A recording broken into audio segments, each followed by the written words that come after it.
രാഹുൽ മാങ്കൂട്ടം വീണ്ടും സജീവമാകുന്നതോടെ കണ്ണുകടിയായി നടക്കുന്ന ചില മാധ്യമ പ്രവർത്തകരുണ്ട്. അവരുടെ മുനവെച്ച ചോദ്യങ്ങളും കുത്തിപ്പൊക്കലുകളും ഒക്കെ നടത്തുന്നവർക്ക് കണക്കിന് മറുപടിയുമായിട്ടാണ് മാങ്കൂട്ടം എത്തുന്നത്.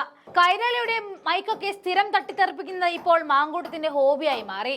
വിവാദങ്ങൾക്ക് ശേഷം ആദ്യമായി കോൺഗ്രസ് പരിപാടിയിൽ പങ്കെടുത്ത രാഹുൽ മാങ്കൂട്ടത്തിൽ എന്ന വാർത്ത കൊടുക്കാനാണ് മാധ്യമങ്ങൾ ശ്രമിച്ചത്. എന്നാൽ അത് കോൺഗ്രസ് യോഗമായിരുന്നില്ല എന്നും മാധ്യമങ്ങളുടെ അടച്ചിട്ട മുറിയിലെ യോഗം എന്ന പ്രയോഗത്തെ ചവിട്ടിപ്പൊളിച്ചുകൊണ്ട് മാങ്കൂട്ടം മറുപടി പറഞ്ഞു. മണ്ഡലം പ്രസിഡന്റ് പ്രസാദ് കണ്ണാടി അടക്കമുള്ള നേതാക്കൾ യോഗത്തിലുണ്ടായിരുന്നു. ലൈംഗിക ആരോപണങ്ങൾക്ക് പിന്നാലെ രാഹുലിനെ കോൺഗ്രസ് സസ്പെൻഡ് ചെയ്തിരുന്നു. സസ്പെൻഡ് ചെയ്ത ഒരു നേതാവ് ഒരു കോൺഗ്രസ് നേതാവിനെ കണ്ട് സംസാരിക്കാൻ പാടില്ല എന്ന മട്ടിലാണ് മാധ്യമങ്ങളുടെ ഓരോ ചോദ്യങ്ങൾ വരുന്നത്. തെരഞ്ഞെടുപ്പിനെ സംബന്ധിച്ച് സംസാരിക്കാനും സസ്പെൻഡ് ചെയ്യപ്പെട്ട ആൾക്ക് അധികാരമില്ല എന്നാണ് ഇവിടെ മാങ്കൂട്ടം പ്രധാനമായിട്ടും ഉയർത്തിക്കാണിച്ച ചോദ്യം. തന്നെ ജയിപ്പിക്കാനായി ചോര നീരാക്കി ഒപ്പമുണ്ടായിരുന്ന സഹപ്രവർത്തകർ മത്സരിക്കുന്ന തെരഞ്ഞെടുപ്പാണ് വരുന്നത്.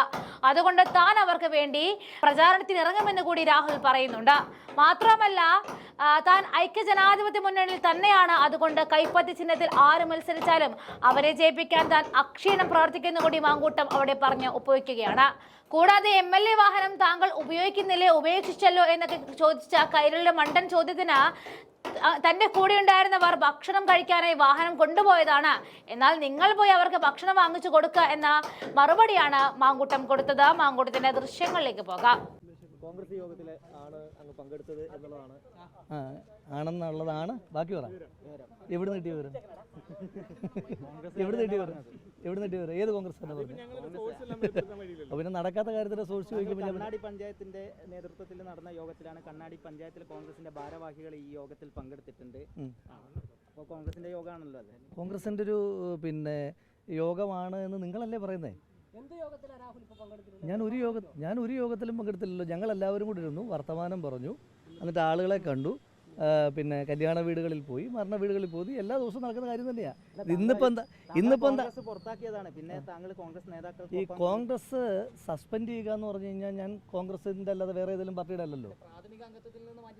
സസ്പെൻഡ് ചെയ്താൽ വേറെ അത് നിങ്ങൾക്ക് ഈ കോൺഗ്രസ് പാർട്ടിയുടെ ഭരണഘടനയെ പറ്റി ധാരണ ഇല്ലാത്തതിന് ഞാൻ എന്ത് ചെയ്യാൻ പറ്റും? സസ്പെൻഷനിലിരിക്കുന്ന ആൾക്ക് ഏത് ഔദ്യോഗിക യോഗത്തിൽ ഒരു യോഗം തന്നെ നടന്നിട്ടില്ലെന്ന്. ഞങ്ങൾ ഒരുമിച്ച് കാണുമ്പോൾ ഞങ്ങൾ ഇരിക്കാറുണ്ട്, വർത്തമാനം പറയാറുണ്ട്. ഇത്രയും പരസ്യമായിട്ടാണോ പാർട്ടിയുടെ ഒരു കമ്മിറ്റി നടുറോടി വെച്ചിട്ടാണോ കൂടുന്നത്? അങ്ങനെയാണോ കൂടുന്നത്? അങ്ങനെയാണോ നിങ്ങൾക്ക്? ആരടച്ചിട്ട മുറിയിൽ പാല് സൊസൈറ്റിയുടെ സൈഡിൽ എല്ലാവരും കൂടെ നിൽക്കുന്നതാണോ അടച്ചിട്ട റൂമിൽ? നിങ്ങൾ കയറി വരാറുണ്ടല്ലോ. താങ്കൾ അരമണിക്കൂറായി ഈ ക്ഷീരോത്പാദക സംഘത്തിന്റെ ഓഫീസിലെത്തിയിട്ട് ഞങ്ങൾക്ക് പല കാര്യങ്ങൾ സംസാരിക്കാനുണ്ടാകും. അത് യോഗമല്ലെന്ന്. യോഗമാണെങ്കിലല്ലേ യോഗമാണെന്ന് പറയും. ഇപ്പൊ യോഗം ചേർന്ന് കഴിഞ്ഞാൽ യോഗം ചേർന്നു എന്ന് പറയും. കൂടെയുള്ളവരെ നിങ്ങൾക്ക് അറിയില്ലേ? അതപ്പോ ഒരു ജേർണലിസ്റ്റ് എന്നല്ലേ നിങ്ങളുടെ പരാജയമല്ലേ?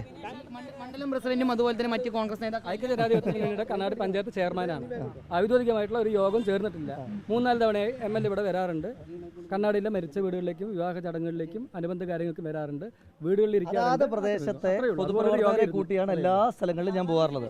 ഇപ്പൊ ഔദ്യോഗികമായിട്ട് ഒരു പരിപാടിയല്ല ഇവിടെ നടന്നിട്ടുള്ളത്. അതായത് നിങ്ങളൊരു കാര്യം മനസ്സിലാക്കേണ്ടത്, ഞാൻ എല്ലാ ദിവസവും ഓരോ സ്ഥലങ്ങളിൽ അവിടെ മരണം ഉണ്ടാകുമ്പോൾ അവിടെ പോകാറുണ്ട്, വിവാഹം ഉണ്ടാകുമ്പോൾ വിവാഹത്തിന് പോകാറുണ്ട്. ഇപ്പം അങ്ങനെ ആണെങ്കിൽ നിങ്ങൾ കുറച്ച് മുന്നേ പൂടൂരിലേക്ക് വന്നിരുന്നെങ്കിൽ അവിടെ BGSൽ വെച്ച് ഞാൻ യോഗം ചേർന്നു എന്ന് പറയായിരുന്നു. അവിടെ വെച്ച് പ്രായരിയിലെ പ്രധാനപ്പെട്ട വെച്ച് കൂടുന്ന പോലെയല്ലേ ഇത്? കോൺഗ്രസ് ഭരിക്കുന്ന ഒരു സഹകരണ സംഘത്തിന്റെ അവിടെ എനിക്ക് പ്രവേശനമില്ലേ? സസ്പെൻഷനിലായി കഴിഞ്ഞാൽ ഞാൻ വേറെ പാർട്ടിയാണോ? യോഗം നടക്കുമ്പോൾ പ്രാഥമിക അംഗത്തിൽ നിന്ന് മാറ്റി നിർത്തുന്ന യോഗം നടന്നാലല്ലേ എനിക്ക് അതിന് മറുപടി പറയാൻ പറ്റൂ? നടക്കാത്ത യോഗത്തെ പറ്റിയിട്ട് എനിക്ക് മറുപടി പറയാൻ പറ്റൂ? കോൺഗ്രസ് ഭരിക്കുന്ന ക്ഷീരോത്പാദക സംഘത്തിന്റെ ഓഫീസിലാണ് താങ്കൾ എത്തിയിരിക്കുന്നത്. ഇവിടെ കല്യാണമോ അല്ലെ മരണമോ ഒന്നും നടന്നിട്ടില്ല. എന്റെ പൊന്നു സഹോദര, ഇവിടെ ഞാൻ ഈ ആളുകളെല്ലാം കണ്ടുകൊണ്ടിരിക്കല്ലേ. യോഗം ചേർന്നാൽ യോഗം ചേർന്നു എന്ന് പറയും, യോഗത്തിൽ പങ്കെടുത്ത യോഗത്തിൽ പങ്കെടുത്തു എന്ന് പറയും. നടക്കാത്ത അല്ല, അവരെ കാണുമ്പോൾ അവരോട് സംസാരിക്കും. സ്വാഭാവികമായിട്ട് തെരഞ്ഞെടുപ്പല്ലേ, തെരഞ്ഞെടുപ്പിനെ പറ്റി ചോദിക്കും, തെരഞ്ഞെടുപ്പിനെ പറ്റി സംസാരിക്കും. ഞാൻ കൈ ചിഹ്നത്തിൽ ജയിച്ച ഐക്യജനാധിപത്യ മുന്നണിയുടെ ഭാഗമായി ജയിച്ച MLA ആണ്. ഇവിടെ ഐക്യജനാധിപത്യ മുന്നണിയുടെ സ്ഥാനാർത്ഥികളായി മത്സരിക്കുന്ന എല്ലാവരും ജയിക്കണം എന്നുള്ള താല്പര്യത്തിൽ നിൽക്കുന്ന ആളാണ്. അതിനുവേണ്ടി എന്നാൽ കഴിയുന്ന എല്ലാ പ്രവർത്തനവും നടത്തും. അതുകൊണ്ട് ഏത് സ്ഥലത്ത് പോകുമ്പോഴും, അതിപ്പോൾ ഏത് സ്ഥലത്ത്, അത് പാലക്കാട് എന്നല്ല പറയട്ടെ, പാലക്കാട് എന്നല്ല, ഏത് സ്ഥലത്ത് വെച്ച് 4 UDFകാരെ കണ്ടു കഴിഞ്ഞാൽ ഉടനെ ഞാൻ അവരോട് ചോദിക്കും എന്താ ഈ ഇലക്ഷൻ്റെ കാര്യങ്ങൾ ചോദിക്കും, അതിനെപ്പറ്റി സംസാരിക്കും. അത് നിങ്ങളിങ്ങനെ വട്ടമിട്ട് വളഞ്ഞു കഴിഞ്ഞാൽ സംസാരം നിർത്താൻ പോകുന്നില്ല. നടന്നുകൊണ്ടിരിക്കുകയാണല്ലോ, അപ്പോൾ ഈ പ്രചരണത്തിന്റെ ഭാഗമായി രാഹുൽ ഉണ്ടാകുമോ? തദ്ദേശ തെരഞ്ഞെടുപ്പിൽ UDFൻ്റെ സ്ഥാനാർത്ഥികളെ ജയിപ്പിക്കാൻ എനിക്ക് ചെയ്യാൻ പറ്റുന്ന മുഴുവൻ കാര്യങ്ങളും, ഇവിടെ BJPയെ CPMനെ തോൽപ്പിക്കാൻ എന്നെ കൊണ്ട് ചെയ്യാൻ പറ്റുന്ന മുഴുവൻ കാര്യങ്ങളും ഞാൻ ചെയ്യും.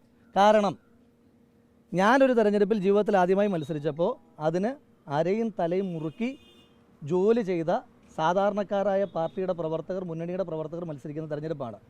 ഞാൻ ഏതെങ്കിലും ഒരു സ്ഥാനാർത്ഥിക്ക് വേണ്ടി പ്രവർത്തിക്കണമെന്ന് ആ സ്ഥാനാർത്ഥി പറഞ്ഞാൽ ആ സ്ഥാനാർത്ഥിയുടെ വാർഡിൽ പോയി ഒരു വീട് പോലും ഒഴിയാതെ എല്ലാ വീടും കയറും. സ്വാഭാവികമായിട്ട് പാർട്ടി ചുമതല ഉണ്ടാവില്ല. പക്ഷേ എങ്കിലും പാർട്ടി ചുമതല ഉണ്ടെങ്കിലും ഇല്ലെങ്കിലും ഐക്യജനാധിപത്യ മുന്നണി സ്ഥാനാർത്ഥികളുടെ വിജയത്തിന് വേണ്ടി, അത് കാസർഗോഡ് മുതൽ തിരുവനന്തപുരം വരെയുള്ള ഐക്യജനാധിപത്യ മുന്നണി സ്ഥാനാർത്ഥികളുടെ വിജയത്തിന് വേണ്ടിയും CPM BJP മുന്നണിയെ തോൽപ്പിക്കാൻ വേണ്ടിയും എൻ്റെ ഒരു വാക്ക്, എൻ്റെ ഒരു നോട്ടം, എൻ്റെ ഒരു ചലനം കൊണ്ട് എന്തെല്ലാം ചെയ്യാൻ പറ്റുമോ അതെല്ലാം ചെയ്യും. ഐക്യജനാധിപത്യ മുന്നണിയുടെ സ്ഥാനാർത്ഥികളെ ജയിപ്പിക്കാൻ ചെയ്യാൻ പറ്റില്ല. യോഗമാണെന്ന് പറഞ്ഞില്ല, ബാക്കിയുള്ള ചോദ്യങ്ങൾക്കുള്ള മറുപടി പറഞ്ഞു. അത് ന്യൂസ് മലയാളത്തിന് എന്തെങ്കിലും തിരികെ കയറ്റാനുണ്ടെങ്കിൽ അത് വേറെ ചെയ്താൽ, അത് വേറെ കോൺഗ്രസ് ഭരിക്കുന്ന ഒരു സഹകരണ സംഘത്തിന്റെ ആരോപണങ്ങൾ വേറെ ആളുകളോട് മതി, എന്നോട് വേണ്ട കേട്ടോ. പ്രകാശേട്ടനെ വേണ്ടി പോകുന്നു. എൻ്റെ പൊന്നു സഹോദരൻ, ഞാനിവിടെ MLA വാഹനത്തിലാണ് വന്നത്. അവർ ഭക്ഷണം കഴിക്കാൻ പോയതാ. എന്നൊരു കാര്യം ചെയ്യുക, എൻ്റെ സ്റ്റാഫുകൾക്ക് ഭക്ഷണം വാങ്ങിച്ചു കൊടുക്കുന്ന ജോലി കൈരളി ഏറ്റെടുക്കുക. അങ്ങനെയാണെങ്കിൽ അവരെപ്പോഴും എൻ്റെ കൂടെ തന്നെ നിൽക്കും.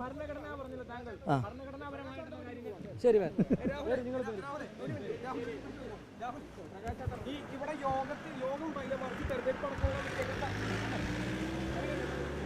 എൻ്റെ പൊന്നു സഹോദര, നടക്കാത്ത യോഗം ഇന്ന് രാവിലെ മാതൃഭൂമിയിലാണെന്ന് തോന്നുന്നു വാർത്ത കൊടുത്തു.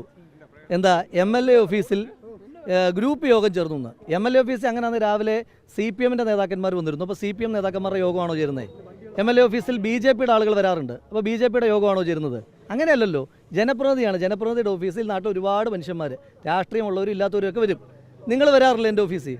നിങ്ങൾ വരുന്ന മീഡിയ യോഗങ്ങൾക്ക് വേണ്ടിയിട്ടാണോ? എൻ്റെ ഓഫീസിൽ എല്ലാവരും വരും. അത് MLA ഓഫീസായിട്ട് നന്നായി പ്രവർത്തിക്കും.